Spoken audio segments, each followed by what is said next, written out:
What is going on, Colts Nation? Welcome back to another episode of Bring the Juice. Guys, we are previewing Monday night matchup against the Indianapolis Colts and the Pittsburgh Steelers in Indianapolis. Colts come in 4-6-1 record, Steelers a 3-7 record. So your guys, Cody and Derek here. And Derek, not quite what we expected, especially from the Colts so far through 11 games. But here we are. Not really a huge, pivotal stakes matchup in terms of the AFC like we maybe thought it might be. But what we do have is two teams that have really been struggling this year to find identities in themselves, and two teams that have a lot of good stuff with their roster, but are flawed. They're young, they're inexperienced in some areas, and it's going to be a very interesting battle. And I think for some people, Derek, and maybe this is us included, it's a look at whoever loses this is definitely going to be in the top 10, for the draft order. I mean, I think it's going to be huge because, if the Colts were to lose this matchup, the Steelers would have the upper hand, I believe, because they would have a better record overall and they would have the win against them. So nonetheless, with this game, going to be very interesting, and we're going to kind of break it down. What are your overall thoughts, man, just on this matchup from just face value here from Colts versus Steelers? Well, I will tell you this, even if the Steelers ended up winning this game, that we would still technically have the better record than them because of the tie. They've had their bye week already, but we haven't, right? So the bye week is going to mean a lot for us later in the week, later in the season here in a few weeks when that matters.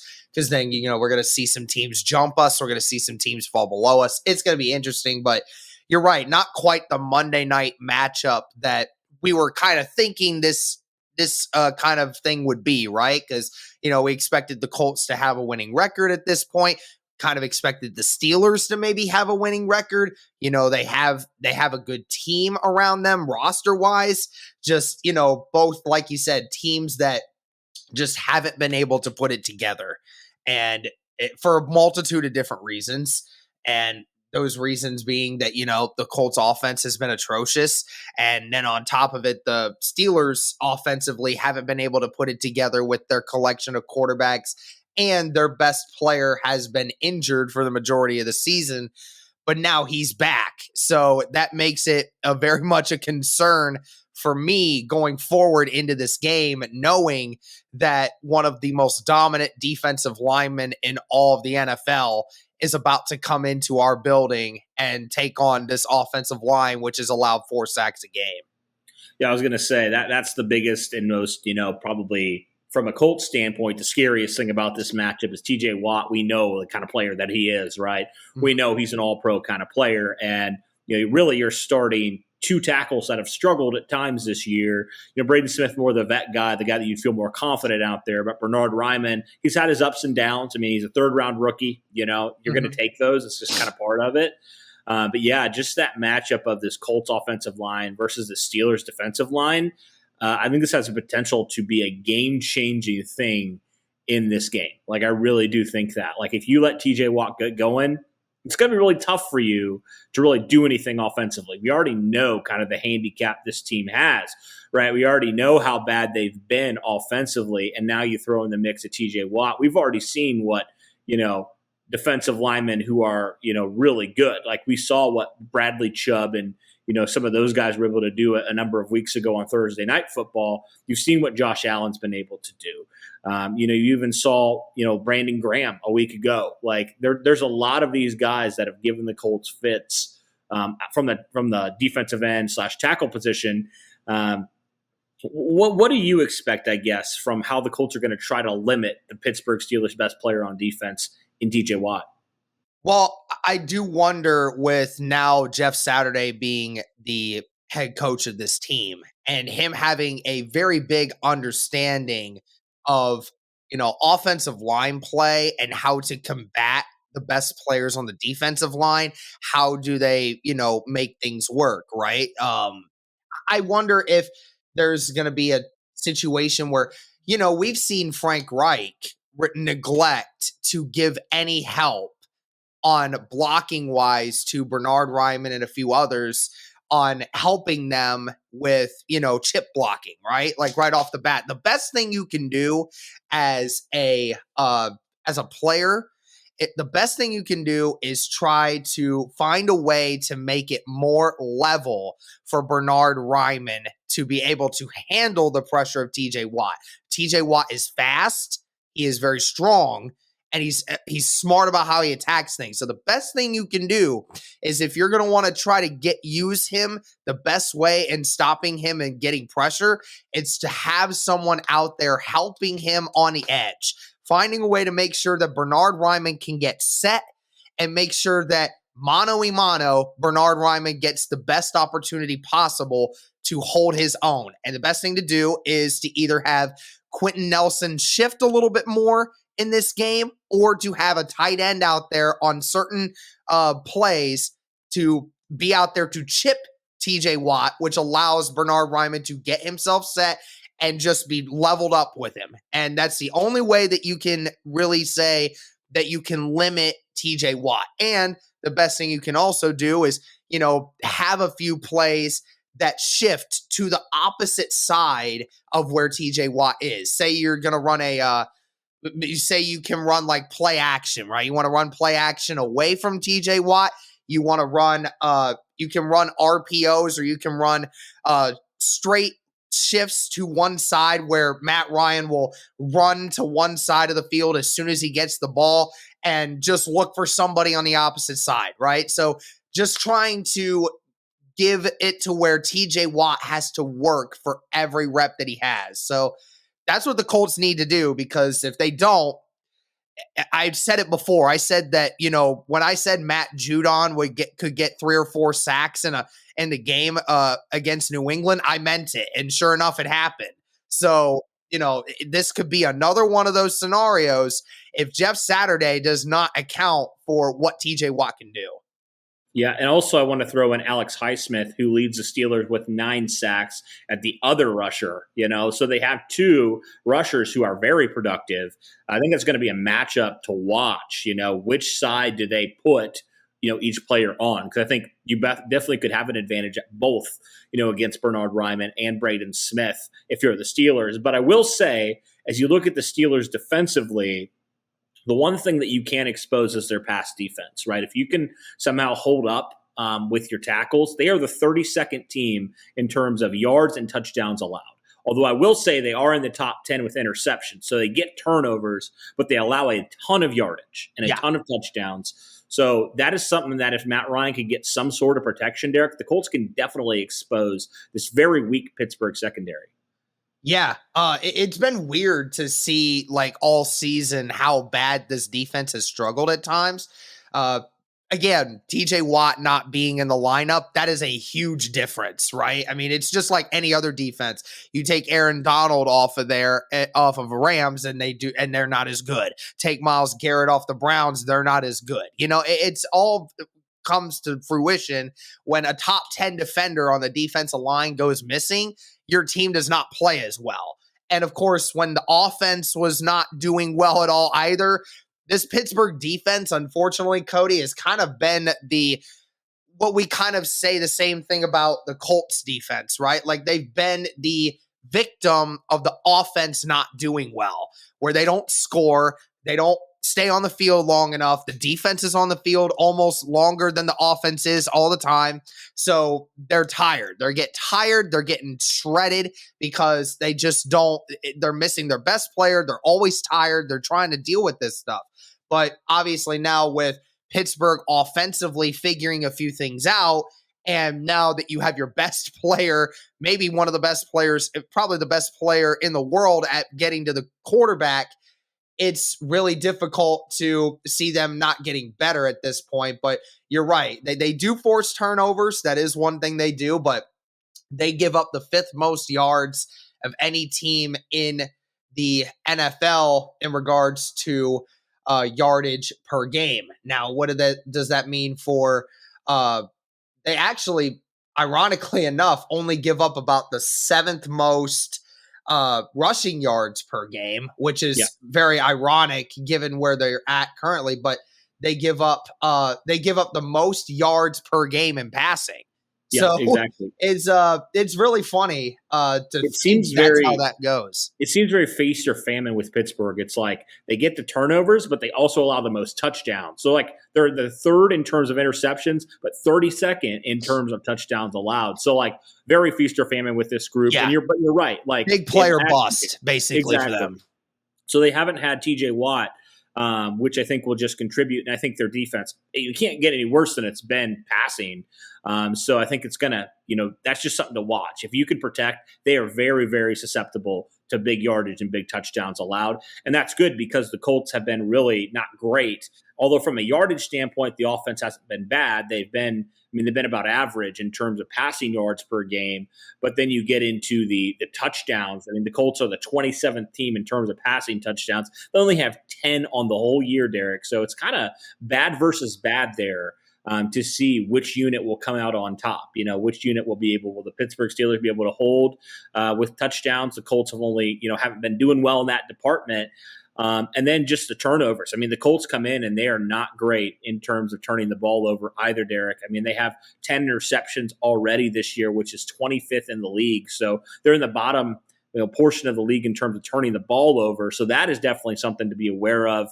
And it should be a little bit of a concern. It definitely is for me that the Steelers take the ball away at such a high clip and the Colts turn it over at such a high rate. I think that's something that Pittsburgh will definitely look to expose in this matchup. But also you do look at, talked about like how Pittsburgh is really good at stopping the run. And the Colts, I know Jonathan Taylor's had some moments this year, but they're one of the worst rushing teams in the NFL too. So, I mean, we'll see. I think stats are very misleading because Taylor had missed some time, but Pittsburgh comes in and it seems like they're going to do their part in terms of slowing Jonathan Taylor down. And they're going to kind of force Matt Ryan in this offense, to sling it a lot more. And so that's going to be just interesting. Can Matt Ryan take care of the football? He hasn't really been able to do it this year. And that's a big if he can take care of the football. So what are your thoughts overall just on kind of the bad versus bad with the Steelers offense or Steelers defense and the Colts offense? And then also kind of the good versus bad in terms of the Colts offense turning the ball over and the Steelers taking it away. Yeah, the bad and bad. I mean, you're right. Which one's going to give more? And unfortunately, yeah, it's one of those situations where the Colts, while they haven't been able to run the football very effectively this year, and it doesn't seem like it's going to get any better. Cameron Hayward in the middle of that defense as well. One of the best defensive tackles that's never talked about. And he's really good at what he does. And then, the funny thing is like Matt Ryan, has from a passing perspective has taken care of the ball pretty well.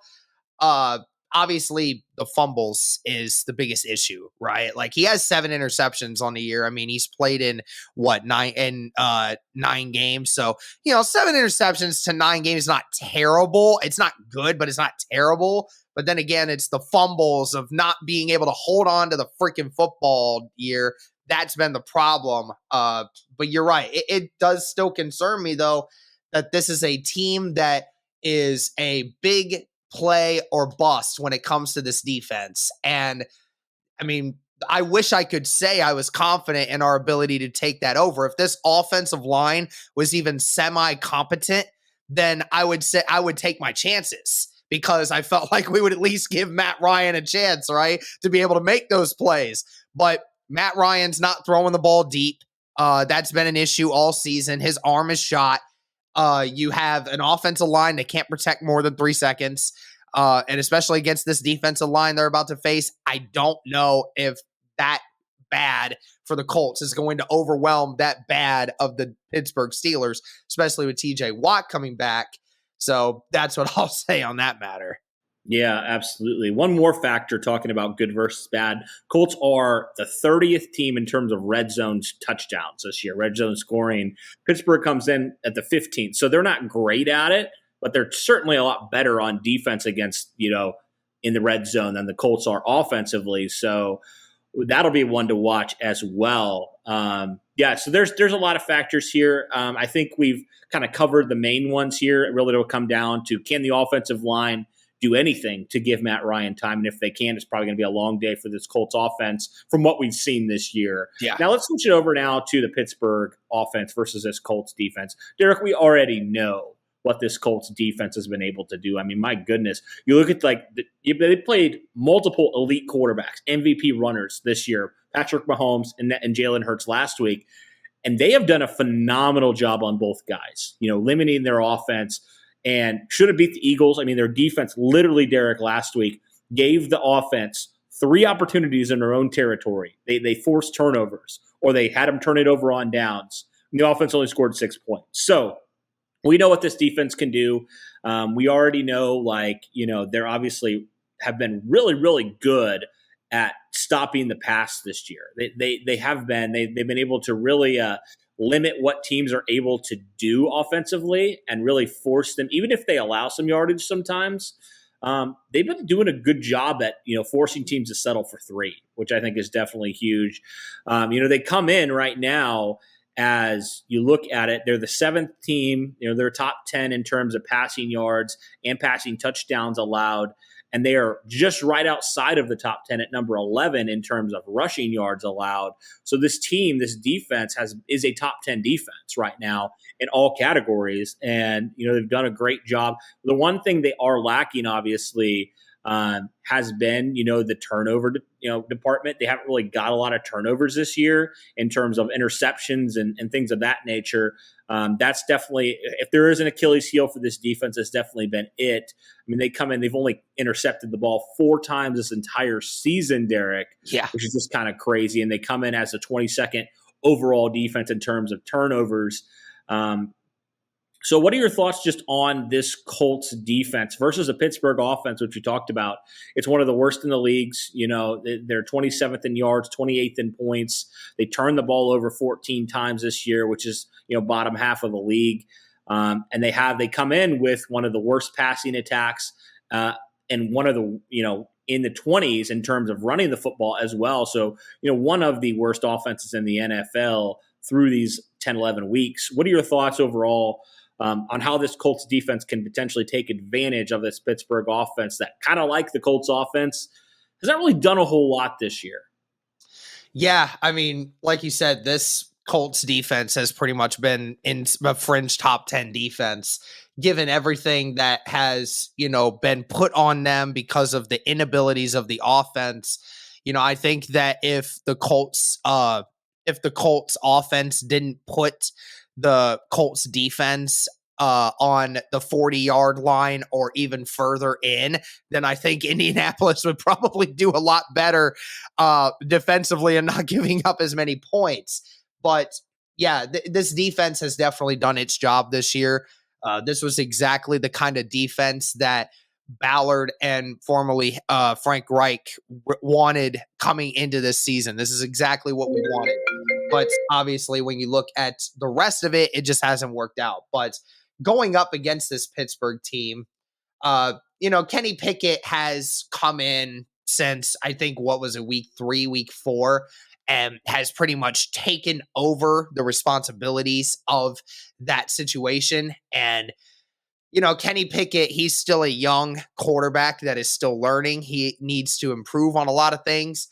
He's starting to get a little bit more of a movement, but I mean, this is a team that, hasn't really done a lot offensively. Like you said, they have a lot of issues, mainly that offensive line. They had to completely rebuild their offensive line this offseason. I mean, most of their guys, I think 4 of their 5 guys either retired, went to another team, or just quit. They lost all of them and they had to replace everyone. So, it's kind of a similar scenario when it comes to the Colts and Steelers, even though the Colts really didn't lose much of people. They still kept their core, but they've just been bad. The Pittsburgh Steelers just lost everyone and they've had to replace it, and it just hasn't really been great for them. This is one of the few matchups that if the Colts don't get pressure on Kenny Pickett, I will be very upset, because this is an offensive line that has given up a lot of pressures. It's given up a lot of sacks. And it's an inexperienced quarterback this is a very favorable situation for Indianapolis in that front to be able to finally get some pressure. And that's what needs to happen in order for Indianapolis to take advantage of a bad offense. I honestly think, if Pittsburgh if they score 2 touchdowns, I think the Colts defense is having a bad day. Like, that's how good this defense has been, and that's how bad I think Pittsburgh is. So I think the Colts will keep it within, 10 to 13 points, honestly, with how good they've been playing, what they've been able to do, what they've shown you this entire season. You're right. This defense, the expectation is they're pretty much going to shut down this Pittsburgh offense from start to finish. I really do feel like that. I think it's going to be a slugfest out there. And you're right. Yannick Ngakoue has been coming on really recently. He had a sack and a half a week ago. I expect him to continue. He leads the Colts right now with 6.5.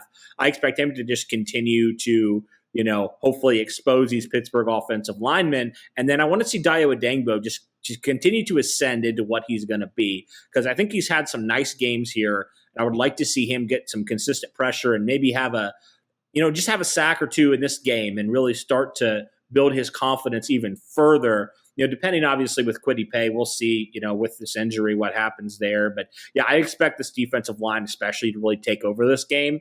I think Buckner and Grove, we already know what they can do in the middle, but if you can get these edge guys going, I really think it's going to be a long day for this Pittsburgh offense that really has shown nothing this entire season. And you're playing against a rookie quarterback. So we have a great opportunity here to really expose this Pittsburgh offense in a lot of ways. And so I really expect this Colts defense to come out firing in all cylinders. And you're right. If Pittsburgh scores 20, it's a really bad day for this defense. Yeah, it really is. And I mean, when you just look at the stats of everything going on, I mean, again, we think the Colts offense has looked bad this year. I mean, just look at this. I mean, when it comes to rushing, Najee Harris, who has at times been talked about being benched, like that was a guy that you picked up in last year's draft that you were absolutely happy to get. I mean, this is a guy that was phenomenal his rookie year, and then this year, like they say, he's literally, what is he averaging? Like less than 4 yards a carry right now. I mean, he has 150 carries, has the same carries as Jonathan Taylor, Cody, but has almost 150 less yards on the same carries. And he has the same touchdowns as Jonathan Taylor, too. So, again, say whatever you want about the Colts not being able to run the freaking football. They haven't been able to run the freaking football with their best running back. Taylor is literally a yard more per carry than he is right now. That's saying something, especially for as bad as our O-line has been blocking for him. That's bad. And then when you look at receiving wise, their number one receiver is Freiermuth, their tight end. And he's got 44 catches this year, Cody. 44. That's literally averaging 4 catches a game. Like, I mean, Michael Pittman's our leading receiver, and he's had 67. 67 for 678 yards and a touchdown. So he's averaging 10 yards per catch. But that's incredible that like their number one receiver is a tight end. So they're not getting efficient receiver options right now. Because, they traded away Chase Claypool. So you ain't got to worry about that opportunity anymore, right? So your best option is Deontay Johnson, who has been limited this year by the quarterback play, and then has also had some injuries to deal with this year. So he's not been 100%. And oh, by the way, when we're talking about the injuries coming up, Cole Mason, Mason Cole, their center, he's questionable to play in this game. It's a couple of their backup skill positions, Jalen Warren, Miles Boykin at wide receiver, they're questionable to play. So, this is a very depleted offense for Pittsburgh right now. And it just seems like for a defense that this year is, right near the top 10 in points allowed per game, a top 5 defense at stopping the pass and 11th at stopping the run, I could only imagine guys like Stephon Gilmore, Isaiah Rodgers having a field day with what they want to do. This is a game where Gus Bradley, if you're ever going to blitz somebody, just have some fun with this one. Seriously, because this could be a one that you could throw a lot of different looks at a offense that is struggling. Yeah, absolutely. I will say George Pickens is always somebody you got to watch. He's a very talented wide receiver. I do feel like Pittsburgh does have some nice weapons, like Johnson you talked about, for Freiermuth as well as tight end. Like, it almost feels in similar ways to like what this Colts team is in terms of skill positions. Like, they have guys that are talented players, but they're just not getting a lot out of them, primarily due to the quarterback play, right? And so, I do feel like Pittsburgh has two guys they can move forward with at wide receiver. They have a tight end. So I would say just make sure that you're doing your job in containing them, because they are talented players still, and any day they can beat you. So they haven't been great this year, but it only takes a couple plays and Deontay Johnson goes off. We know the kind of player he is. We know what George Pickens can do. He's an athletic freak out there. So Pittsburgh, while their offense hasn't been good, you certainly can't just write off these wide receivers and tight end. Mm-hmm. Yep, absolutely. Can't take this team for granted. We know how it goes, especially when you take an opponent too lightly, and especially it's going to be a Monday Night Football game. All the eyes are going to be on you. You need to make sure that you're playing your A game, especially defensively. I just wonder, because the defense has been really good the last few weeks. I just wonder, is this going to be a game where the Colts offense struggles again and the defense just can't catch up? I just wonder. Right. And also it's Mike Tomlin. We know the kind of coach he is. He's a great head coach. And let's be honest, the Colts have not necessarily had great success against Pittsburgh in the past here in this past, especially the last decade. So like all those things are factors, man, in this matchup. I mean, regardless of how this team has looked, Mike Tomlin is, I think, one of the best head coaches in the NFL still. This is the first year he's really had a losing record as a head coach of the Steelers. And that's dating all the way back to the mid 2000s. Like, that's how good he's been. So yeah, I mean, I definitely think for those reasons, this could be a game the Colts do blow. They do lose just because of that. But we'll see, I guess. It's going to be interesting. I think this is the best opportunity the Colts have had in a while to maybe beat Pittsburgh, here at home and everything like that, have the home crowd behind you. But we shall see, man. It's going to be an interesting matchup nonetheless. Some weakness on weakness, some strength on weakness. We'll see. Yep, absolutely. Cool. All right, let's go to score predictions here, Derek. I'll let you go first since you always let me go first. What is your score prediction for this game? I'm probably going to go with a 20-17 win for Indianapolis. That's what I'm thinking. Lucas Oil again, being at home, and Monday Night Football. Like you said, I expect it to be a low scoring game. The defenses on both sides, they're playing really well in certain things. So I think that both offenses that are struggling are going to find it difficult to score. So I'll just go with a 2017 win for Indianapolis. Cool. I think each team scores a touchdown apiece, but at the end of the day, I'm going to go Pittsburgh because of the history, because of the things we've seen. So I'm going to actually go Pittsburgh 16, Indianapolis 13. I mean, I'm not going to give the Colts the benefit of the doubt to score 20 until they do it again. I feel you on that. I wish that that was not an issue. I know. It's just been just awful. This team has literally scored 15 and a half points per game. Well, then I look at what Pittsburgh did last week offensively against Cincinnati. I know Cincinnati's not great on defense, but like, that's a team that just went to the Super Bowl a year ago, and they almost pulled that game off. So you never know. This offense could be finding itself. Doesn't look like they are, but they could. So yeah, cool. All right. Well, guys, I think that'll do it for our preview here. Colts versus Steelers, Monday Night Football. I will be at this game. Derek, I know you'll be doing a live stream as well. Thank you, everybody who is tuning in. Really appreciate it. Guys, we are nearly to 15K here on YouTube. Be sure to help us out if you have not yet subscribed. Be sure to do so. Be sure to hit the like button, all those good things. We will keep you updated with everything Colts. That'll do it for this one, guys. Take care and go Colts. What's going on, everybody? Today, I want to talk to you about our sponsor, BetStamp. Now, I know what you're thinking. Derek, another betting app? What is so different about this one now? Well, I got to tell you guys, I'm not into online gambling a whole lot and bets online and everything, but I got to tell you, BetStamp is one of the coolest things I have ever seen in regards to betting online. The great thing about BetStamp is it allows you to see all the different odds from all different sports books and see which one provides you the best odds possible for any game or scenario you want to bet on for your pick versus some of the worst. BetStamp allows you to also buy and sell picks that you have without worrying about losing your money or having any issues with it. Believe me, it's all free.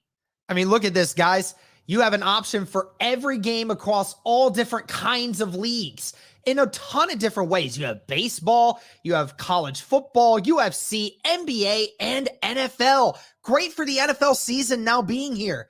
And if I wanted to bet on this Tennessee Titans versus Buffalo Bills game, it shows me in real time what are the best odds, which sports book I'm going to get the best offer from versus some of the worst ones. Because why would you want to earn less money from PointsBet when you could be winning more from ProLine Plus?